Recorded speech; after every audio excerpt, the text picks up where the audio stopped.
Bueno, buenas tardes. Bienvenidos, como siempre, a una nueva edición de Una por Una Íntimas y Extrañas. Para aquellos que no, o sea, que sea su primera vez, es un espacio que tiene que ver con aquello que descompleta el para todos igual, no, por supuesto, del lado de los derechos sociales ni de la ley, sino que va a reivindicar, a poner en su lugar aquello que tiene que ver con lo singular, con la alteridad, con lo íntimo y intransferible de cada uno, y que siempre viene de la mano de lo femenino, de la posición femenina y de la alteridad que tiene que ver justamente con lo que no se puede terminar de articular, de nombrar y que vamos bordeando. Muy al contrario, podríamos decir, de lo que pretende el discurso extremo actual de taponar y de suturar. Agradecer, como siempre, a la Diputación de Málaga, al Centro Cultural La Malagueta, la posibilidad de poder encontrarnos, a todos ustedes por su presencia, a los que no están aquí pero se suman por la grabación, el streaming, y de una manera muy, muy cálida y especial a nuestra invitada de hoy, a Diana Pérez Custodio, porque a la que agradezco cálidamente que nos acompañe y con un tema como es el de la composición, como es el de la música, que creo que es una de las artes, o quizás la más compleja de todas, y para mí permite captar muy bien este punto de lo otro que no se puede nombrar y que vamos bordeando de una y otra manera con ahínco. Bueno, iba a decir las mujeres, más bien lo que tiene que ver con la posición femenina y el no todo. Compositora, catedrática de composición, doctora en comunicación audiovisual, profesora en la Facultad de Ciencias de la Educación de la UMA, ha ejercido su cátedra en el Conservatorio de Música de Málaga y en excedencia del de Salamanca, en la Comunidad de Castilla y León. Es ahora profesora en la Facultad de Ciencias de la Educación. Ella es compositora y en el campo de la composición yo me atrevo a decir que ha puesto, ella ahora nos lo explicará, un especial interés en la voz humana, yo diría que en la femenina, de una manera muy, muy, muy singular, a lo que se suma y con lo que fusiona y articula las nuevas tecnologías y la mezcla con otros discursos artísticos, ¿no? Se lo comentaba antes a Diana, la producción que tiene es enorme, no la vamos a nombrar, aquellos que no la conozcan los invito a que la puedan seguir, es verdaderamente interesante, pero decir que hasta el momento ha estrenado 5 óperas, no en el contexto clásico que se tiene de la idea de una ópera, pero sí en la diversidad musical de voces y de puesta en escena que tiene una ópera. Ahora ella supongo que nos va a aclarar algunos puntos de estos registros. Cuenta además con varios, 8, 10 espectáculos, ¿no?, de gran formato. No los vamos a nombrar todos, sí que me gustaría a mí, porque me han impactado a mí, 5 estados extremos, Las Moradas o el Tablao Interior, que son los últimos, ¿no?, y La Nana del Cayuco, ¿no?, que va a estrenarse ahora, ¿no? Sí. Así que ese no, pero me gusta el nombre. Entonces, creo que voy a nombrar esos nada más.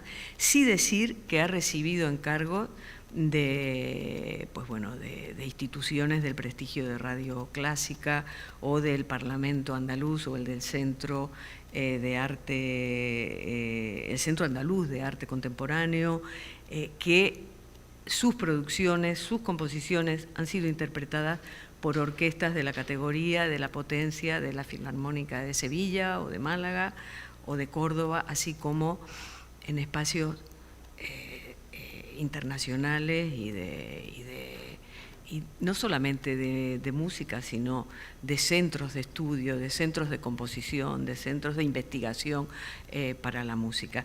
Voy a ir terminando, pero antes me gustaría comentar, antes de darle la palabra, otra cuestión que creo que es muy importante, porque creo, y luego ya cuando estemos en la conversación haremos o veremos, si ella no nos lo adelanta antes, la importancia que tiene el tema del flamenco en su obra. Entonces, es autora de una publicación magnífica que se corresponde a la tesis doctoral, ¿no? Donde se trabaja el tema de la evolución del flamenco a través de las rumbas de Paco de Lucía. Entonces es un trabajo de referencia único que me parece que marca y que atraviesa de alguna manera toda la producción, pero bueno, esto lo vamos a dejar para después. Sin más, le paso la palabra. Bienvenida, Diana, muchas gracias por estar con nosotros. Pues muchas gracias, María, y bueno, gracias a la Diputación y a todo el equipo humano que hace posible este ciclo tan necesario. Y por supuesto gracias a todos los que estáis aquí, visibles e invisibles, por venir a compartir este ratito con nosotras. Bueno, he decidido titular esta charla de esta forma tan directa, clara y sencilla, con 3 palabras: siendo compositora aquí. Gerundio del verbo ser, que implica algo que está en activo, que está sucediendo ahora mismo, y además algo que es esencial, porque se trata del verbo ser, ¿no? Compositora, bueno, vale, es lo que hago y sin duda para mí es esencial. De hecho, descubrí que era esencial justamente cuando fui madre, porque me di cuenta de que si después de una noche de estar dando el pecho, no dormir apenas y tal, yo me levantaba a las 5 de la mañana para componer, esto no era ni un hobby, ni un capricho, ni una distracción, no. Es que me di cuenta de que enfermaba más si no componía que si no dormía. Claro. Y entonces creo que eso roza lo esencial, ¿no? Y aquí, adverbio del lugar, que, bueno, por supuesto es el lugar donde yo me encuentro en cada momento, pero también de una manera un poco más amplia y menos literal, pues es este país en el que desarrollo mi actividad.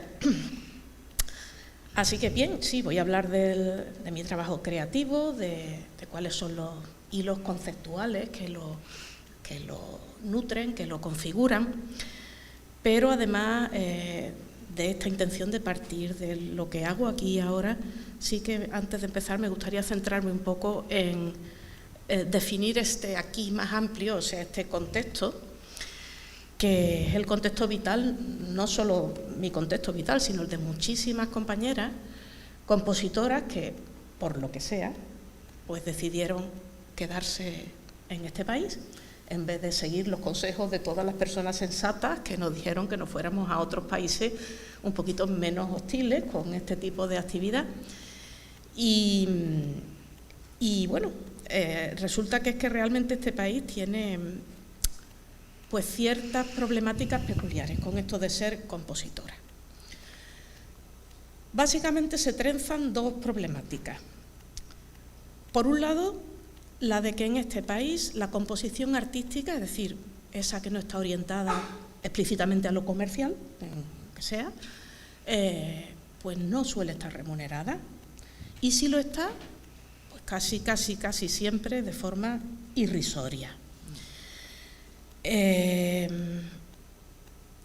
Aquí voy a citar una anécdota de José María Sánchez Verdú, es un compositor Premio Nacional de Música, de lo más eminente que hay ahora mismo a nivel internacional, algecireño como yo, por cierto, y hace poco estuvo dando una charla en el Conservatorio Superior de Málaga y todos los chavales de composición estaban entusiasmados porque él acababa de hacer una muestra estupenda de todos sus fascinantes trabajos desarrollados en Alemania, porque él ha hecho su carrera en Alemania. Y entonces los chavales le preguntaban: ¡ay, queremos un consejo para poder ganarnos la vida con la composición. Y decía, bueno, si tú estuvieras en Alemania y un chaval te pidiera consejo de cómo ganarse la vida como torero, tú le dirías que se viniera a España, ¿verdad? Pues iros a Alemania. Sí, o sea, ese fue el consejo que les dio. No puede ser más desalentador. No solo en Alemania se vive de la composición, en buena cantidad de países, ¿eh? Alemania es un buen ejemplo. Esto es por una parte. Por otra parte, las problemáticas de género, que ya, bueno, son bien conocidas por todas, y, en fin, ya sabemos que los avances al respecto están un poco lejos de alcanzar cotas realmente satisfactorias, ¿no? Porque, o sea, por resumir el panorama, resulta que hay que tener otro trabajo para poder vivir, con lo cual la actividad composicional queda relegada a las horas libres que le podamos arañar a ese trabajo antes o después. Y resulta que componer es muy difícil, requiere muchísimo estudio y requiere una actualización constante. Creo que no exagero si digo que tanta como medicina, arquitectura o cualquier otra de estas disciplinas. Imaginemos que los médicos o los arquitectos tuvieran que ganarse la vida con otro trabajo y solo pudieran formarse y ejercer su profesión en las horas libres que pudiesen arañar antes o después. Bueno, parece inconcebible, pero eso es lo que tenemos que hacer los compositores, hembras o machos. Ahí no hay dificultad, ¿no? O sea, diferencia, quiero decir. Claro, ahora esto lo cruzamos con las problemáticas que se derivan de la conciliación familiar, que, bueno, ya sabemos que sí, es verdad, somos diferentes. Por mucho, en el mejor de los casos, digamos que, sobre todo en lo relacionado con la maternidad y con determinadas fases de la maternidad, hay cosas que son ineludiblemente femeninas. Entonces, pues si cruzamos eso con tengo que trabajar de otra cosa y además en mis ratos libres tengo que componer, el resultado es dormir muy poco. O sea, básicamente, dormir muy poco durante etapas importantes de la vida. Por lo cual, pues obviamente, esta actividad tiene un altísimo porcentaje de abandonos. No solamente ya estoy hablando de compositoras hechas y derechas, formadas y en activo que tiran la toalla porque no pueden más con su salud, o la falta de ella, mejor dicho, como también pues, las estudiantes que llegan a su nivel superior del conservatorio superior, muy ilusionadas de estudiar composición. Y bueno, mi experiencia al respecto, estaban en el primer curso, a los que venían todos ilusionados. Chicas, el año que más hubo 3. Siempre era 1 o 2. Y de esas 1 o 2, en circunstancias excepcionales 3, lamento decir que en la inmensa mayoría de los casos, a los pocos meses lo dejaban. Por lo que sea. Las que perseveramos y continuamos aquí tozudamente componiendo, pues a menudo lo hacemos para chocarnos de bruces con el famoso techo de cristal. ¿Qué es eso del techo de cristal aplicado a la composición? Pues que resulta que la presencia femenina en este ámbito está prácticamente toda agolpada en pues, esos eventos que llamamos discriminación positiva, acción afirmativa, todos los nombres bonitos que queramos ponerle porque son nombres bonitos. Pero al final pues, se trata de conciertos exclusivamente con obras de mujeres, casi todos ellos en torno al Día de la Mujer, una aglomeración en torno al 8 de marzo, imposible de cuadrar con ninguna agenda humana, y pues en alguna otra excepción, por ejemplo, no puedo dejar de mencionarte desde su inauguración hace más de 20 años, y que es prácticamente único en su género, en España entera.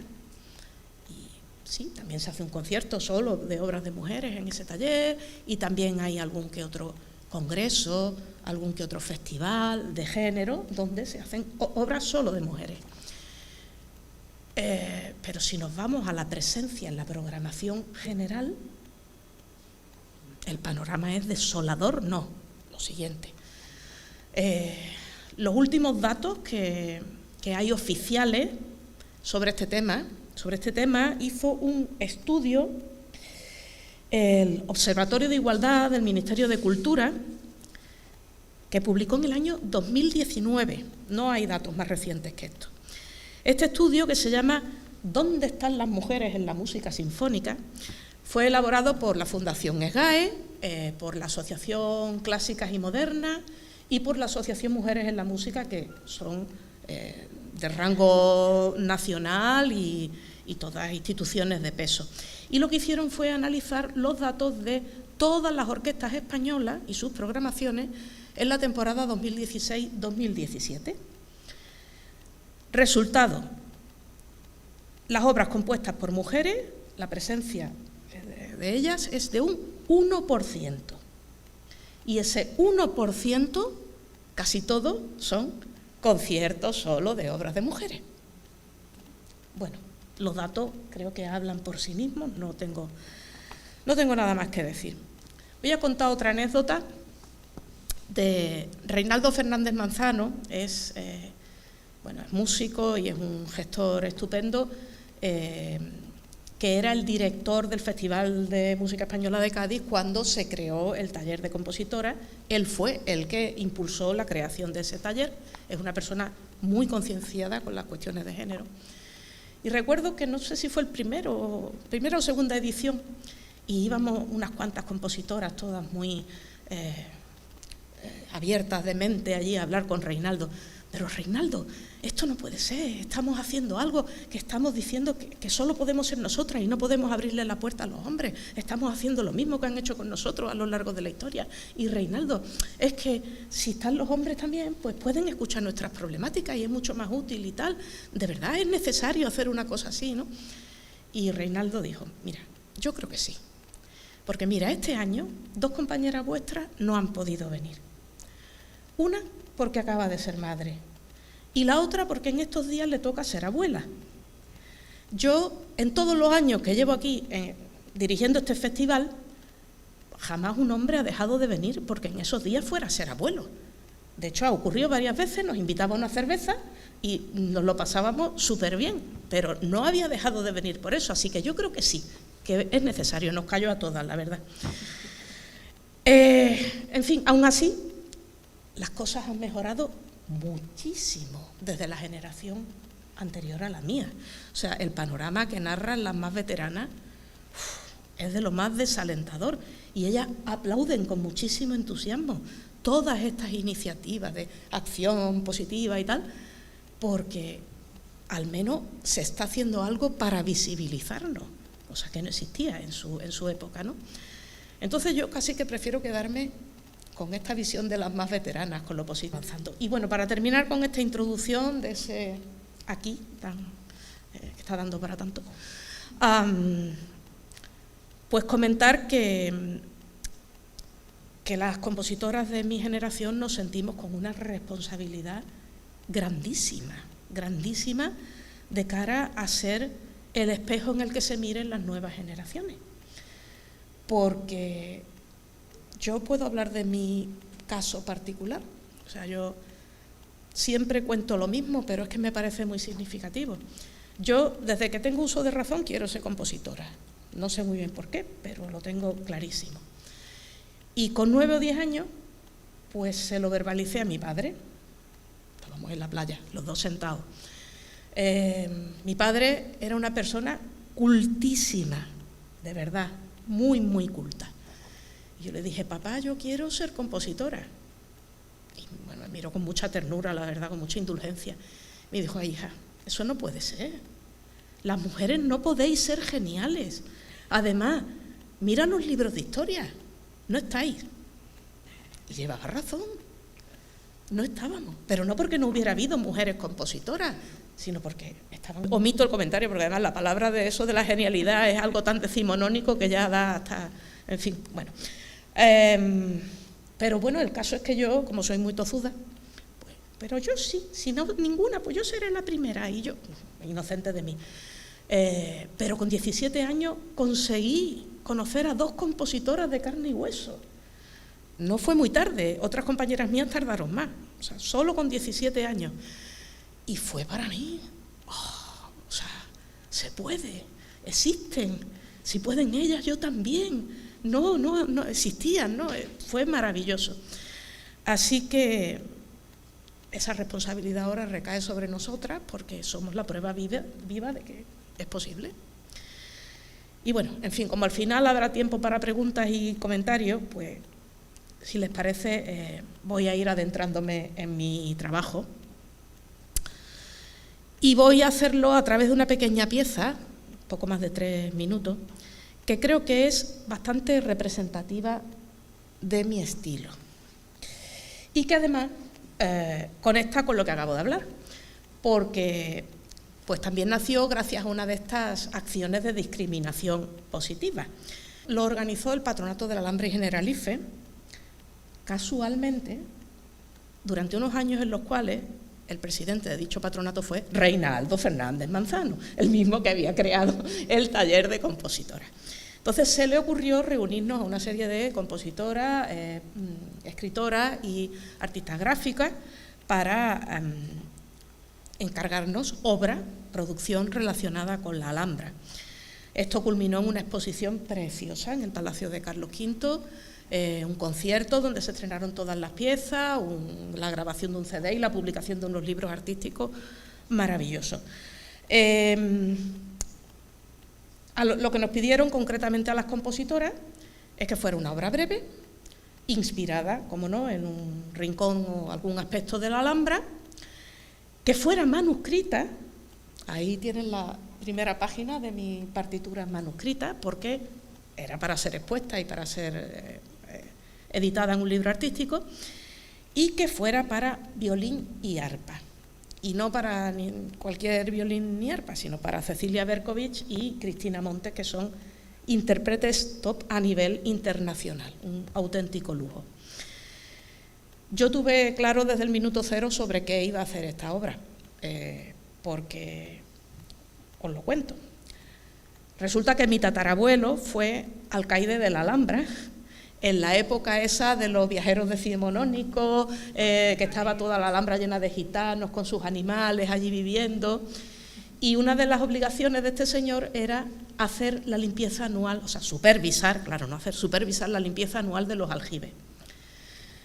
Entonces mi abuela, cuando yo era pequeñita, a mí me contaba que ella iba aterrorizada siempre de la mano de su abuelo porque él la llevaba a la limpieza de los aljibes, y había un montón de leyendas, supongo que basadas en realidades, de que aparecía cada año uno o varios ahogados dentro de esos aljibes. Y mi abuela dice, yo nunca vi ninguno, pero yo iba aterrorizada siempre. Y a mí aquello de niña, ¿cómo serán esos aljibes, no? Entonces, cuando me dieron esa oportunidad, supliqué la posibilidad de descender a los aljibes de la Alhambra. Nos dieron ese privilegio, a mi marido y a mí, de bajar de la mano del fontanero mayor de la Alhambra. Ahí hay una foto, es un espacio maravilloso. Y entonces mi pieza lo que hace es un recorrido sinestésico por esos vanos que se ven al fondo de esa pared, que obviamente no son ventanas, son agujeros para que no reviente el aljibe. Y ahí hay un dibujito de mi cuaderno privado de compositora. Yo siempre hago muchos dibujitos antes de componer, donde pues hago yo mis cálculos para hacer todo ese recorrido sinestésico. Decir que utilizo recursos no convencionales. Pueden ver en la partitura que aparte del violín y el arpa pone voz. Bueno, son las voces de ambas intérpretes, que les pido que hagan determinadas cosas. Y además con sus instrumentos también les pido que hagan lo que se llaman técnicas extendidas, que son pues investigación en sonidos no convencionales. Además, yo en todas mis obras siempre escribo un comentario poético. En este caso, ahí lo tienen, dice: el aljibe contiene muchas formas de luz. En su vientre, luces claras y nítidas de aire se trenzan con luces densas y turbias de aljibe.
Bueno, cuando me dicen, bueno, ¿y tú por dónde te mueves como compositora? Yo siempre recurro a esta expresión. Lo mío es el territorio de la música impura, entendiendo por ello pues una música que se inspira en fuentes no necesariamente musicales y o se materializa mezclándose con otras artes, ¿no? Un poco va de eso. Yo no voy a entrar en el debate secular que hay sobre este tema. Ya nuestros antepasados allí en Grecia y Roma andaban discutiendo acerca de la autonomía o heteronomía del discurso musical con respecto al resto de las artes. Eso se ha ido enriqueciendo a lo largo de los siglos, con la particularidad de que en los últimos siglos aquí en Occidente pues se ha considerado superior la música pura a la música impura. Yo respeto muchísimo a quien a día de hoy defienda y practique la música pura, me parece estupendo. No tanto defiendo esa superioridad. Yo creo que el mundo en el que nos movemos a día de hoy, en fin, todas las fronteras entre cosas diluidas o directamente desaparecidas, todo es fusión, todo es hibridación a nivel social, cultural, esa palabreja, ¿no? Heterotopía, todo convive con todo a la vez, en todas partes, en fin, la tecnología nos abre abismos por todas partes, tenemos toda la paleta repleta de cosas que hacer. A mí me cuesta comulgar con eso de la superioridad de la música pura, pero vamos a dejarlo ahí. Lo mío, desde luego, es la música impura. Y para transitar por ese territorio de la música impura, como ya ha adelantado antes María, pues estas son mis tres herramientas favoritas. Por supuesto, la voz humana, que para mí es el más fascinante y poderoso de los instrumentos musicales, puesto que todos desde el nacimiento lo llevamos implementado para comunicarnos y para expresarnos en todos los ámbitos de la vida. Aparte, nos permite la utilización del lenguaje, y el lenguaje unido a la música en esa cosa que llamamos canto es el arma sonora más potente y sofisticada que poseemos los humanos a nivel de comunicación auditiva. O sea, es lo más, es el vértice de la pirámide sonora comunicacional humana. Yo la uso en la inmensa mayoría de mis obras, venga a cuento o no, porque acabo de ponerle un ejemplo de una obra que en principio era instrumental para violín y arpa, y ahí está la voz. O sea, yo la utilizo casi siempre que puedo. No solo para cantar, sino para cualquier tipo de fonación. Aquí suspiraban, soplaban y todo. La segunda vía favorita de expresión que tengo es la manipulación electroacústica. Es decir, yo, las nuevas tecnologías, más que para crear sonido de la nada, o sea, lo que es la síntesis, que también la he practicado en alguna ocasión, pero menos, a mí lo que me interesa es grabar el sonido de la realidad y, como si fuera arcilla, poder manipularlo con las nuevas tecnologías, especialmente la voz. Claro, si grabo voz y la manipulo ya estoy en mi territorio total, porque, claro, la voz humana, cuando se manipula mediante las nuevas tecnologías, se deshumaniza.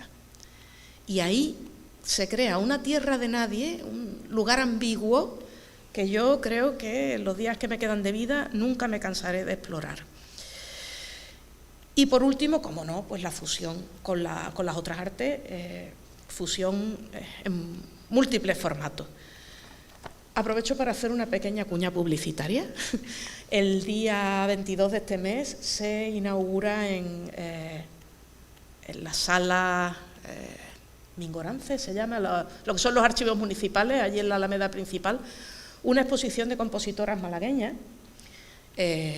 donde, bueno, aparte de otras cosas, voy a presentar pues una de estas mezclas, que es una pieza que se llama Retablo en Oscuro, que es una propuesta alternativa.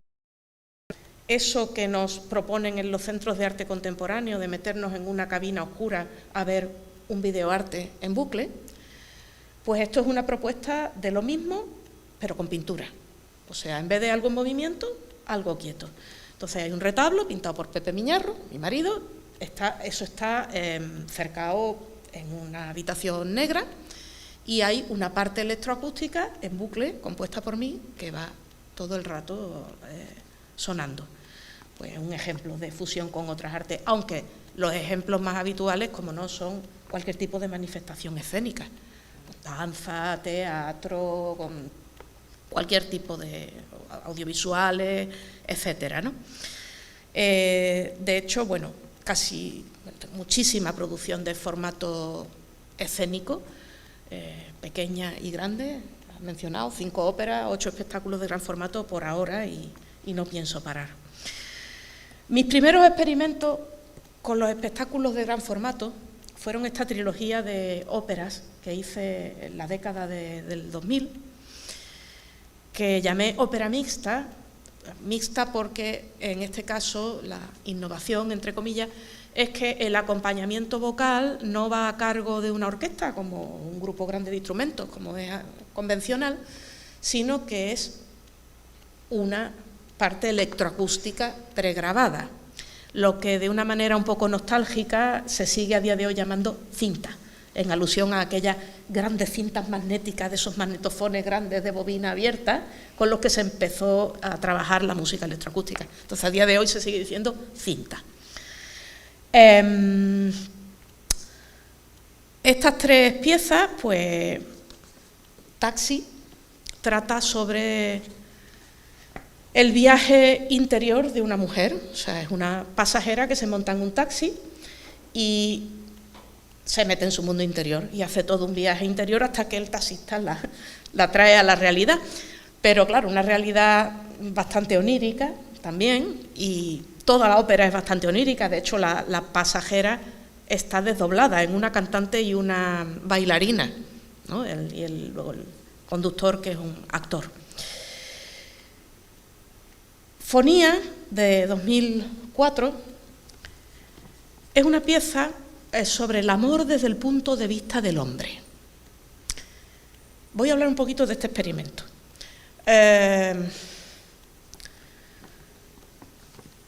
Cuando yo pensé en esta ópera, pensé en 2 hombres en escena, un cantador flamenco y un cantante lírico.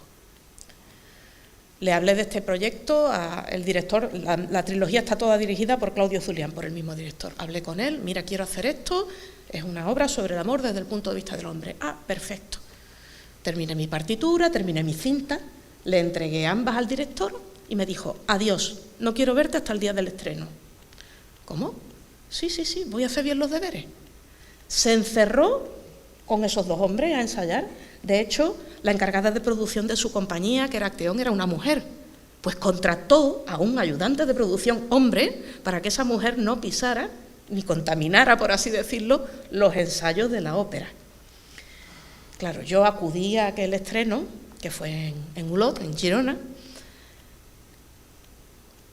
Me quedé en shock. Un espectáculo maravilloso, maravilloso, en el que a mí me costaba un trabajo reconocerme grande. Me alegré muchísimo de que no hubiera venido mi madre a ese estreno, porque la orientación hacia lo pornográfico había sido bastante explícita, ¿no? Y esa noche, yo intentando salir del shock, esa misma noche pensé, tengo que hacer la otra cara de la moneda y tengo que hacerla ya. Una ópera sobre el amor desde el punto de vista de la mujer. Y así empecé a concebir Renacimiento, la tercera, que es para una sola cantante. O sea, 3, 2, 1, ya. Lo siguiente es el 0, ¿no? Renacimiento es una ópera que, a diferencia de las otras dos, aterriza totalmente en lo cotidiano. Trabajé muchísimo los textos, porque yo soy mucho de irme a lo simbólico y a lo poético. No. Expresiones vulgares, expresiones comunes, expresiones... y de hecho la estructura de la ópera no es escenas, actos, ni esas cosas, no. Es día 1, sueño, día 2. El día 1 se subdivide en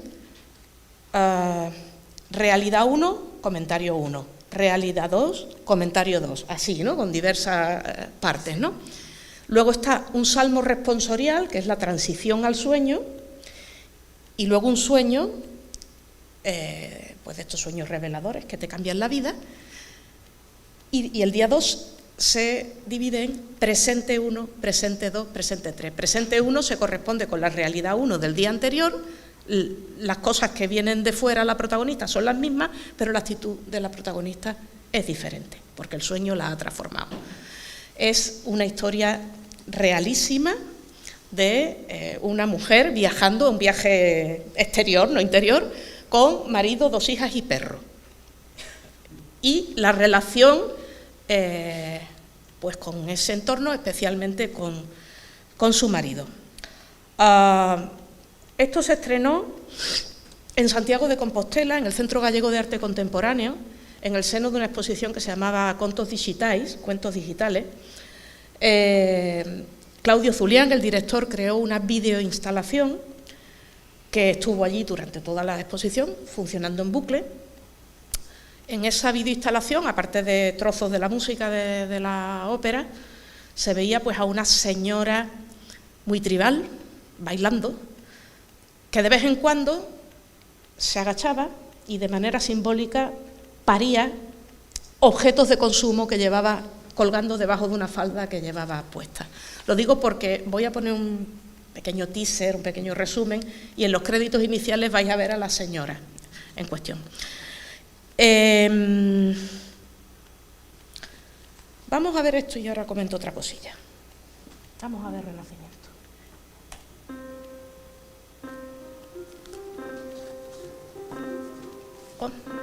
Sí.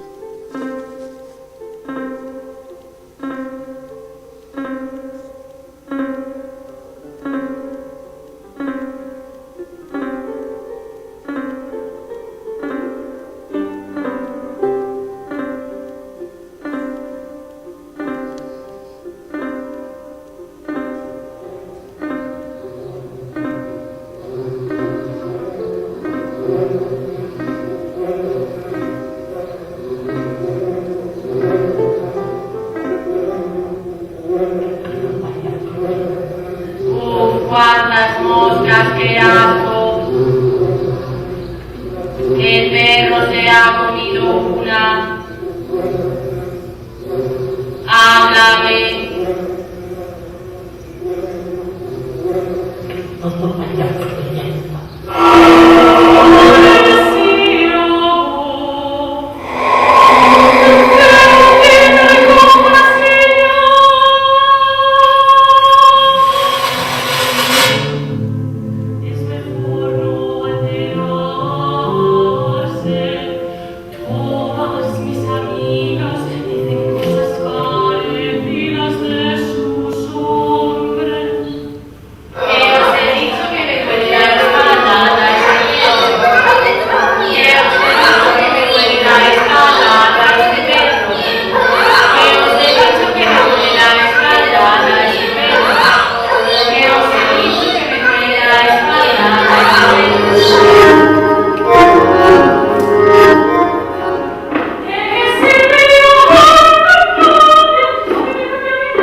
traje negro con fajín colorado y botas de bailador flamenco.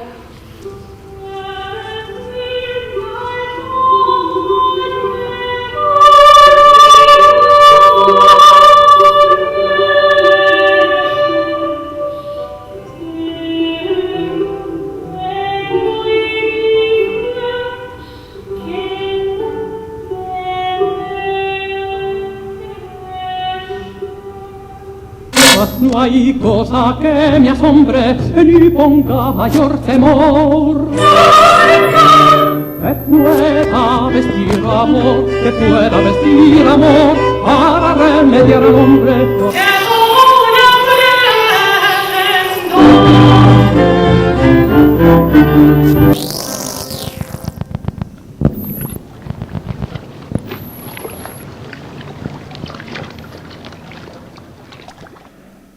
Voy a contar una anécdota al respecto de esta obra, de esos momentos que tú dices, voy por el camino que quiero ir. Esto se estrenó, como digo, en un centro de arte contemporáneo, había 30 y tantas plazas, todas por invitación, así muy exclusiva, ¿no? Y las dos funciones se hicieron muy temprano. Y bueno, yo conocía a la persona organizadora, esto me lo contó la persona organizadora. Resulta que a la llegada, pues uno de los asistentes era un catedrático ya muy entradito en años, especialista en música medieval, una gran eminencia, también interesado en música contemporánea, que hacía poco pues que había tenido un bebé con su esposa bastante más joven que él, ¿no? Entonces pues se encontró con este señor. Hombre, fulanito, he podido poner esto tan pronto porque he dejado a mi mujer en casa con el bebé y entonces cuando salga me da tiempo de irme corriendo a mi abono de la orquesta sinfónica. ¿Vale? Cuando se volvió a encontrar a este señor a la salida, le dijo, bueno, ¿qué, fulanito, te vas ahora al concierto de la orquesta sinfónica? Y le dijo, no, me voy a mi casa a mimar a mi mujer. Eso a mí me vale por todas las noches sin dormir que me haya podido pasar en mi vida, la verdad. Porque, bueno, esto es un poco el resumen de lo que yo pretendo con mi música. O sea, para mí cualquier obra debe ser la vivencia de un proceso para todos los elementos implicados. O sea, debe marcar un antes, un durante y un después para quien la compone, para quien la interpreta y, por supuesto, para quien la recibe. Y en este caso, objetivo cumplido, ¿no? O sea, lo único que a mí me decepciona cuando tengo una experiencia artística del tipo que sea es sentir indiferencia. Y por eso procuro no provocar indiferencia, porque es lo que peor llevo, ¿no? Eso de que no hagas lo que no te gusta, que no te hagan a ti, en fin, esas cosas. Y bueno, yo lo que pretendo es eso, es que algo se movilice, que algo cambie, que no sea en vano el esfuerzo realizado. Esta conciencia de proceso yo la tengo desde el comienzo de mi producción, pero la he ido ahondando en ella y en el año 2009, después de terminar este ciclo, esta trilogía de ópera, empezamos a montar otro espectáculo de gran formato que yo ya no le iba a llamar ópera. Era un espectáculo sobre los tipos de dolor humano, lo dirigía Sara Molina. ¿Y cómo le llamamos a esto? Y ella decía, un artefacto escénico, un dispositivo artístico, en fin, yo me puse a la tarea de buscarle un nombre y recurrí a uno de mis puntos de referencia de mi vida, que es la primera ópera que se conserva de la historia, que es el Orfeo, de Claudio Monteverdi, del año 1607, a partir del cual se inicia toda la tradición operística hasta el día de hoy. Esa ópera, el Orfeo, se subtitula Fábula y música. ¿Y qué voy a cambiar yo aquí? ¿Por qué? ¿Qué voy a hacer diferente, no? Y entonces cuando se me ocurrió esta etiqueta, rito y música, o sea, cambiar fábula por rito, porque, bueno, la fábula implica esa linealidad, esa fantasía, el rito es algo esencialmente circular y profundamente anclado a lo humano, aunque sea desde lo simbólico. Entonces, desde ese momento, bajo el paraguas de esta etiqueta, yo compongo todas mis obras, grandes y pequeñas, escénicas, no escénicas, óperas, todo para mí desde ese momento son un rito y música desde esta conciencia de lo circular y lo simbólico. Compuse otras 2 óperas, Metamorfosis, una ópera de pasarela, y Bóveda, que es una ópera de planetario, y con cada una de ellas podríamos tirarnos mucho rato hablando, y con todos los grandes espectáculos también. Pero solo voy a mencionar uno que me parece especialmente pertinente dentro de este ciclo, que es el ¿Y tú con qué sueñas? No voy a entrar en muchos detalles, es un proyecto basado en una frase que me encanta de una señora estupenda, de Rosa Luxemburgo, que dice, quienes no se mueven no notan sus cadenas. Esta pieza es un proyecto, o sea, no es una pieza, es un proyecto que pretende englobar muchas piezas, una serie de piezas. Por ahora solo tengo compuesta la primera, que se llama Flamenco, porque cada versión se trata de trabajar con un grupo determinado de mujeres diferentes. Mujeres que explican qué es lo que ellas sueñan, lo que sueñan por la noche, ¿vale? Dormidas. La pieza tiene una estructura fija, pregrabada en la cinta, que se construye con palabras de Aristóteles sobre qué es la tragedia. Y con esa parte del Génesis donde se describe el castigo divino de Eva por comerse la manzana. Entonces, esa es la parte fija y yo eso lo voy deconstruyendo a lo largo de la obra, de forma literal. Y luego hay otra parte en la cinta que se trenza con esta y que es diferente en cada versión y se elabora con las voces de las mujeres contando sus sueños y cantando nanas. Y yo eso lo manipulo y tal, y las trenzo con Aristóteles y con el Antiguo Testamento, ¿no? Sobre todo eso, 3 mujeres pues van a protagonizar primero una toma de conciencia y luego un empoderamiento. El resultado es muy potente y yo espero poder seguir llevando este proyecto adelante. Me hace especial ilusión hacer una versión con mujeres que están en la cárcel. Hace ya algún tiempo que estoy viendo la manera de cómo llevar a cabo este proyecto. Y para terminar, pues voy a presentar una de mis obras para ser humano. Este es otro proyecto que comencé en el año 2013, cuando pensé que sería estupendo que cualquiera sin formación musical específica pudiera tener la experiencia de interpretar una pieza escénico-musical. Entonces son obras que la partitura pues son textos escritos que puede leer cualquiera y que no requieren de ningún entrenamiento virtuosístico ni nada parecido.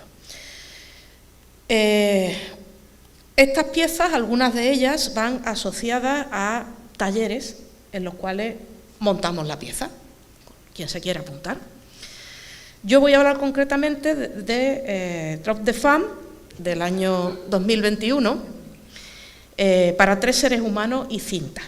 Y, de hecho, voy a hacer otra cuña publicitaria, porque esta pieza está asociada a un taller que titulo Mujer, Arte, Muerte, que ya he hecho en varios sitios y tal, pero que el 4 de mayo se va a realizar en el seno de pues, este seminario que organiza la UMA, Ensamblaje, Creación y Género. Quien quiera se puede apuntar, vamos a montar la pieza. Yo estoy muy contenta porque sobre todo van a acudir alumnos en edad universitaria. Y creo que esta pieza, ahora explicaremos un poco de qué va, pues puede ser muy útil a esas edades, a cualquiera, ¿no? Pero a esa especialmente. La gestación de esta pieza también fue para el taller de compositoras de Cádiz, casualmente. Ese año nos pidieron que homenajeáramos a Pauline Viardot. Pauline Viardot fue una cantante, compositora, gestora cultural alucinante del siglo XIX, casada con otro personaje culturalmente muy importante que fue Louis Viardot y amante del no menos importante Turgenev. Y ella compuso varias operetas con libreto de Turgenev. Entonces, pues yo así, repasando la producción compositiva de Pauline, encuentro una opereta que se titula Trop de femmes, o sea, demasiadas mujeres, y fue o sea, una cosa muy impactante. Demasiadas mujeres, ¿no? ¿Qué título es este, no? Entonces decidí poner una interrogación al final del título y hacer una obra explícitamente hablando sobre la violencia machista. Decidí rescatar las voces de 3 artistas que no fueran músicos y que hubieran muerto por su condición femenina. Empecé a investigar, no tenía ni idea, empecé a investigar, me caí de espaldas, o sea, encontré tantísima cantidad que es que realmente me fue muy difícil elegir. Finalmente me quedé con ellas 3. Ana Mendieta, que es una artista plástica y performer cubana, murió en el año 1980 y... siempre se me olvida, 1985, precipitándose desde el balcón de su piso número 34, en Nueva York, en el seno de una terrible discusión conyugal con su marido, que era el escultor minimalista Carl André. Hubo un juicio donde a él se le juzgó por asesinato, donde hubo un montón de evidencias bastante importantes de que sí que podría haber sido un pequeño empujoncito y no un suicidio, pero salió absuelto, entre otras cosas porque los miembros del jurado consideraron que esa producción tan impactante y tan brutal que tenía Ana Mendieta, pues podía ser señal de cierto desequilibrio mental. Una mujer no podía hacer esas cosas tan terribles, ¿no? Así que salió suelto. Quien sí estuvo incluso internada, etcétera, etcétera, fue Sylvia Plath. Sí que tuvo problemas reales de depresión y todo eso. Fue una de las escritoras norteamericanas de referencia, la famosa Campana de Cristal es suya.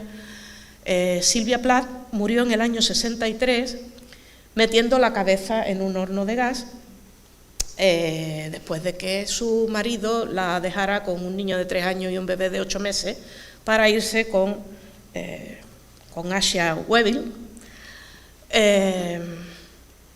Había algunas sospechas de cierto maltrato por parte de Ted Hughes, un famoso poeta que era su marido, y se reforzaron bastante más cuando Asia se suicidó del mismo modo que Silvia 6 años más tarde, después de matar a la hija de 4 años que había tenido con Ted. Pero bueno, sí, la responsabilidad masculina en estas muertes es cuestionable en estos 2 casos. En el caso en que no es cuestionable en absoluto es en el caso de Marie Trintignant, que es bastante más reciente, del año 2003. Ella murió a consecuencia de los 19 golpes en la cabeza que le propinó su entonces pareja, Bertrand Cantat, del grupo de rock Noir Désir. Y bueno, este señor salió de la cárcel en muy pocos años. Y curiosamente su ex mujer, con la que tenía 2 hijos, también se suicidó, estando él durmiendo en la misma habitación. Bueno, en fin. Rescaté las voces de estas 3 mujeres, elaboré la cinta, porque yo quería hacer que sonaran realmente las voces de estas mujeres, y empecé a escribir mi obra para lo que me habían encargado, que era un trío de chistu, acordeón y percusión. Es el único trío del mundo que tiene esa configuración. Empecé los primeros compases y justo en ese momento entraron los talibanes en Kabul. Y yo pensé, ¿y yo qué hago haciendo esta obra para chistu, acordeón y percusión, que se va a tocar 3 veces? Lo que yo estoy diciendo aquí tiene que llegar a más sitios, ¿no? Y entonces digo, vale, pues son 3 personas, aparte de 3 músicos. Voy a hacer una obra para ser humano y ellos van a ser 3 seres humanos.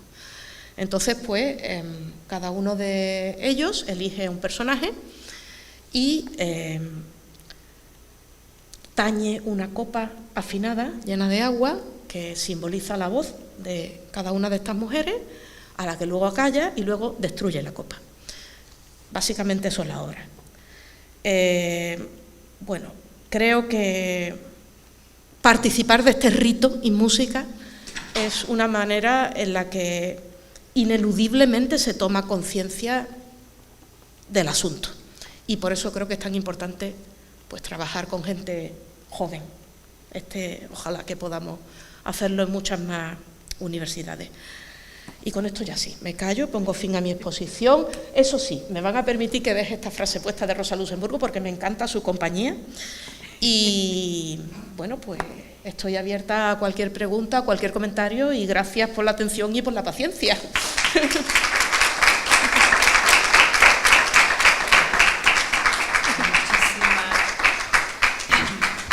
Muchísimas gracias, ha sido una exposición magnífica que abre a la exposición y no solamente eso, yo creo que yo creo que tú haces una relectura de lo femenino intensa, potente, que trasciende incluso, me vas a perdonar, la problemática de género. O sea, yo creo que podríamos, no sé lo que el público opinará, y tú sobre todo, ¿no? Porque pega fuerte, que habría dos aspectos. Uno, el problema del lado del reconocimiento del trabajo, de la composición, desde lo femenino, o sea, las mujeres en tanto género femenino, con lo cual ya sabemos históricamente dónde se frenan y no se reconoce todo lo que tú has estado explicando, y además lo has explicado muy bien, me parece sensacional cómo se ve que sí, que hay cuestiones de mujeres, pero que conciertos de mujeres, obras de mujeres, manifestaciones de mujeres, y eso no soluciona el tema ni la problemática, eso por un lado. Y por otro lado, lo que se trasciende del género, que es lo que a mí personalmente y desde mi apuesta y discurso me interesa, que es cómo bordea justamente lo imposible de decir que tiene que ver con las mujeres en tanto alteridad, en tanto imposibilidad, en tanto justamente trascender el universal, lo rígido, la norma, el señor que va como casi voy a hacer un gesto a ver tu presentación, y después se va a la sinfónica, porque la sinfónica es el marco universal de la normativa, de la norma, entonces el tipo que da tocado es un ejemplo magnífico por esa señora que va soltando objetos, el objeto es un tema increíble, ¿no? Entonces yo creo que, que haces una relectura potente de lo femenino, donde pones la voz, pones el cuerpo también. O sea, todo está atravesado por el cuerpo y me parece sensacional, ¿no? Es así, ¿verdad? Es así, ¿no? Bueno, es que no puedo negarlo. Es muy explícito, es muy evidente. Yo compongo desde las entrañas. Mis entrañas son femeninas. No sabría hacerlo de otro modo. Exactamente. Sería una impostora. Ahí está. Uy, perdón. Pero trasciendes el tema del género, me refiero a la problemática de género. Porque hay una vertiente, en muchos discursos feministas que justamente van a rivalizar porque el otro tiene, cuando justamente hay que, de esas entrañas, poner en valor el alcance que puede tener el discurso femenino, que es el futuro, no hay otro, por eso si no se entra a un punto de querer nombrar absolutamente o alcanzar ese punto del universal normativo que tú trasciendes de una manera extraordinaria, es verdaderamente fantástico. En ese sentido me parece todo un hallazgo. Después también yo te quería preguntar, por otro lado, yo creo también que el sujeto de tu obra se redefine totalmente, todo el tiempo, pasan otras cosas. Es así, hay una redefinición constante del sujeto de la música, del sujeto que se supone que está en juego. Por lo tanto, la alteridad viene desde un lugar, no sabemos a veces cómo, diluido, pero nos va llevando a parcelas, no sé, ¿qué opinas de...? Sí y no. A ver. O sea, yo es verdad que estoy constantemente navegando hacia donde me lleve la vida, porque como compongo desde las entrañas, pues cualquier cambio, cualquier circunstancia me va cambiando los resultados. No soy fiel a ningún estilo y tengo cosas diversísimas y no se me caen los anillos porque sean diversísimas, ¿no? Pero por otra parte sí que hay un trasfondo siempre, creo, bastante común a todo lo que hago, ¿no?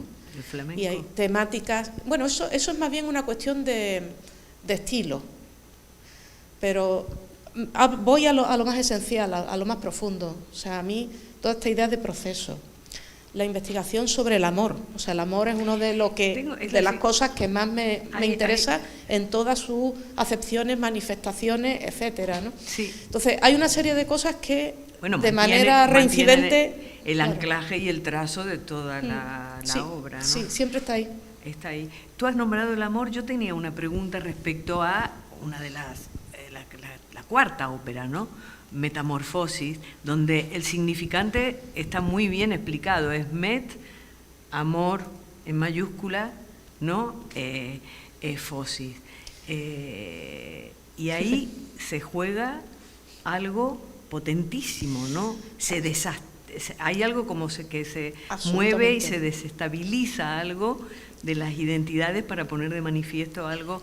¿Qué pasa ahí con el amor? ¿Por qué es tan importante? Bueno, es fundamental, ¿no? Pero porque, bueno, es que esa ópera... La posibilidad única, ¿no? Si no es por el amor, de poder llegar a bordear esa imposibilidad de decir todo, ¿no? Si no es por el amor, si no es por el amor, así, no es posible. Es imposible. Entonces... es que en esta ópera el libreto es el verbo amar. Claro. Ajá. Desnuda, completamente desnuda. Va recorriendo, pues empieza por el condicional y termina por el presente de indicativo. Va recorriendo, pues, los modos verbales como un proceso de transformación, ¿no? Del yo amaría si hasta el yo amo. Y luego hay una coda que es el gerundio. Estoy amando, estamos amando, o sea, ya más todavía, ¿no? Interesante, claro. Además es una ópera de pasarela, con todo lo que eso implica, la pasarela como lugar del rito de paso, ¿no? Y el vestuario no es una cuestión estética, es una cuestión esencial, porque es una ropa que afecta físicamente a los cantantes para colocarlos en el modo verbal adecuado. Por ejemplo, cuando cantan el modo imperativo, están con una ropa horrorosa que les aprieta, que es espantosa y que no les deja ni respirar. Cuando están en modo subjuntivo, pues llevan una ropa bellísima, pero con unas colas súper largas que no son operativas y les impiden avanzar, ¿no?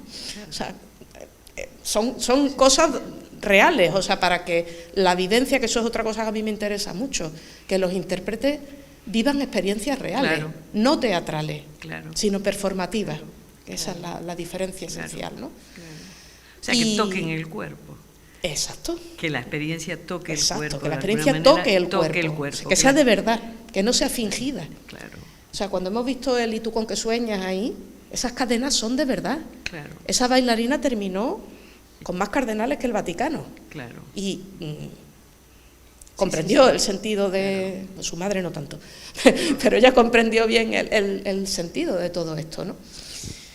Después también, bueno, vamos a dar porque lo que pasa es que es un tema que me interesa, el tema de la voz humana, el tema de la voz física, pero todo el tiempo me parece que tú estás siempre la alteridad, otra voz, siempre hay otra voz, que es el tema poético, siempre hay otra voz que resuena, ¿no? Y entonces ahí ese es un juego verdaderamente extraordinario, me parece un hallazgo, francamente, tu trabajo en ese sentido. Gracias. Sí, sí, extraordinario. Y los sueños, bueno, ese tema que viene, que a mí me atañe por otro lado, pero quizás ahora mejor vamos a darle la palabra al público. Si tenéis alguna pregunta, el tema es fascinante. Si alguien quiere preguntar.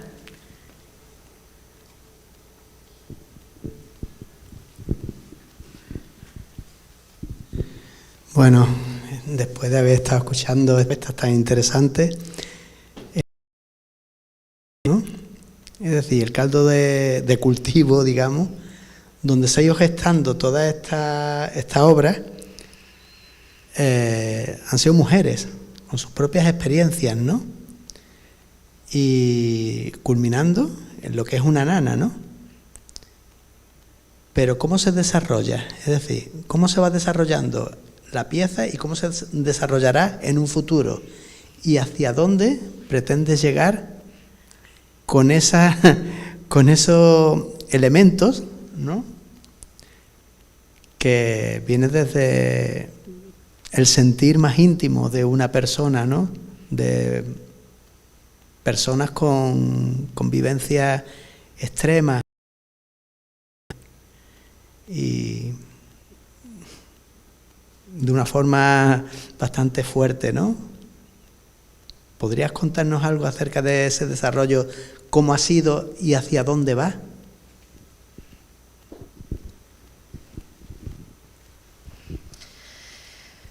Pues es que hay mucha tela que cortar. En esta primera versión yo tomé un grupo variado de mujeres, pero todas ellas como cercanas a la cultura del flamenco, por eso se llama flamenco, esta primera versión. Y la inmensa mayoría de esas mujeres fueron ancianas de pequeños pueblos de Málaga, mayoritariamente de Totalán. Y bueno, fue conmovedor hasta dejárselo de sobra el proceso de convocarlas, el proceso de grabarlas, cómo ellas se sintieron escuchadas, importantes, los sueños que contaron. O sea, una había soñado que conducía un coche. O sea, unas cosas que tú dices, Dios mío, ¿no? Luego les pedí que cantaran Nana y descubrí algo que para mí era insólito. Hay muchas madres que no han cantado nanas a sus hijos jamás porque no han tenido tiempo y no han podido hacerlo. O sea, algunas sí cantaban nanas, pero otras decían, es que yo tenía mucho café y yo dejaba a mi niño ahí en la cunita y él se dormía solito. Yo le daba una vueltecita de vez en cuando y él se dormía solito. Y no sabían nanas. O sea, son cosas que para mí son tesoros que me voy encontrando. Y claro, poner todas estas voces de estas mujeres trenzadas pues con las partes cualitativas de la tragedia según Aristóteles, con todo lo patriarcal que es ese discurso y todo eso, verdad, ¿no? Y con la señora que se come una manzana y por eso le viene un castigo divino a toda la humanidad. Y bueno, no sé si se han fijado antes en la foto que el suelo estaba lleno de manzanas, sí, ¿no? Y la chica encadenada todo el rato quería comerse las manzanas y al final se las comen. O sea, os hago spoiler, al final las manzanas se las comen. ¿A dónde quiero llegar? Pues quiero llegar a trabajar con diferentes grupos de mujeres y me encantaría que esto fuera una investigación de corte universitario, que algún día yo pudiera publicar, haciendo un análisis comparativo de todo lo que están dando de sí pues estas experiencias. Fantástico. Sería idealísimo, por ejemplo, poder visitar algunas de las pocas sociedades matriarcales que quedan en el mundo, claro, que son 5 o 6. Claro. ¿Qué sueñan esas mujeres? ¿Qué cantan esas mujeres cuando quieren dormir a un niño, no? El tema de las presidiarias, porque observo que hay gran cantidad de sueños relacionados con la libertad, con volar, con correr, con conducir un coche, depende del nivel al que se sitúe cada uno, ¿no? Y bueno, esta forma ahora de investigación que hay, que no es sobre el arte, sino desde el arte, es lo que a mí me interesa y que une pues todo lo que es mi faceta intelectual, investigadora y tal, con mi faceta creadora, que al final es la que se lo come todo. Es la posibilidad, ¿no? La única posibilidad frente al discurso generalizado actual de no crear ya subjetividades de mercado, o sea, de poder hacer algo distinto. Por lo tanto, si pueden los alumnos jóvenes tener el encuentro con estas experiencias, me parece que que ellos tendrían una oportunidad. Nosotros de no ceder, pero ellos la oportunidad, ¿no? Yo soy optimista. Ahí está, hay que tener, mientras esté el arte, la palabra y la lengua, ahí está. ¿Alguna pregunta más? ¿No? Les ha quedado clarísimo. Pienso que me puedo oír desde aquí. No, es por el streaming. Vale, gracias. Buenas tardes, ha sido un honor para mí escucharla. No es mi mundo, pero es muy interesante. Y lo referente que ha hablado usted sobre la extraña me ha chiflado, y lo referente sobre el amor también. Pero ahora vamos a las mujeres que nunca han cantado una nana. Eran otras épocas. Esas mujeres no tenían tiempo nada más que de parir y de nada más. Nada más. Y de trabajar. Si eran del campo, usted está hablando de pueblos. Si eran de campo, era parir, trabajar y cuidar de sus hijos, pero ya no en la casa, en el campo y en todo lo que fuera necesario. Entonces no había tiempo, no sabían. Bastante tenían con eso. Y se lo comento, yo soy de pueblo, pero tampoco, no sé, yo pertenezco a lo mejor a otra generación, pero en nuestra época, y yo le pregunto gente, a lo mejor con menos edad que yo, y le pregunto, ¿a ti te ha encantado una nana? No. ¿A ti te ha abrazado tu madre? No. Se está abrazando ahora.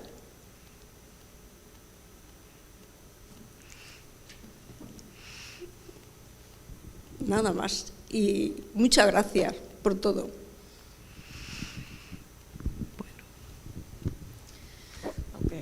Que para mí fue de lo más conmovedor tomar conciencia de eso. Yo no la tenía. Claro. A mí sí me cantaron nana y me abrazaron. Aparte, pero cuando usted ha hablado de este señor, y luego tiene que ir a un concierto, ópera o algo, y dice, no, voy a ver a mi mujer. Usted en esos momentos se ha emocionado.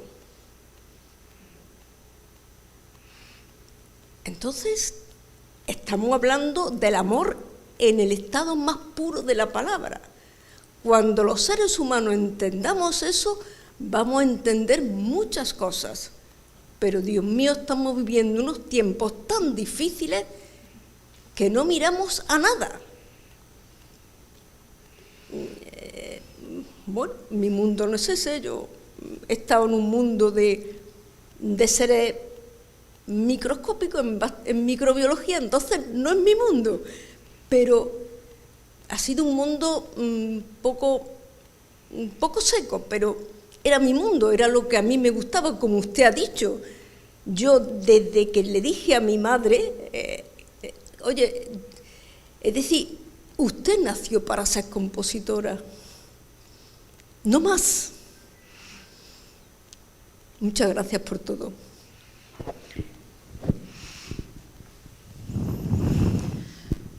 No hay nada más que añadir. Muchísimas gracias por esas palabras, porque es que eso es lo que a mí me mueve y es lo que a mí me guía. Hay quien es capaz de hacerlo pues con cualquier otra actividad. Yo intento hacerlo componiendo. Ahí está. sí. No voy a engañarla, sí. Es muy difícil y bueno, y con todas estas peculiaridades que ya he comentado, vamos, que fácil no nos lo ponen. Y en muchos momentos de mi vida yo también he estado tentada de emigrar, como las aves. Pero la verdad es que tengo las raíces bastante hondas por aquí. No hay Así que ceder. Ahí está. No hay que ceder.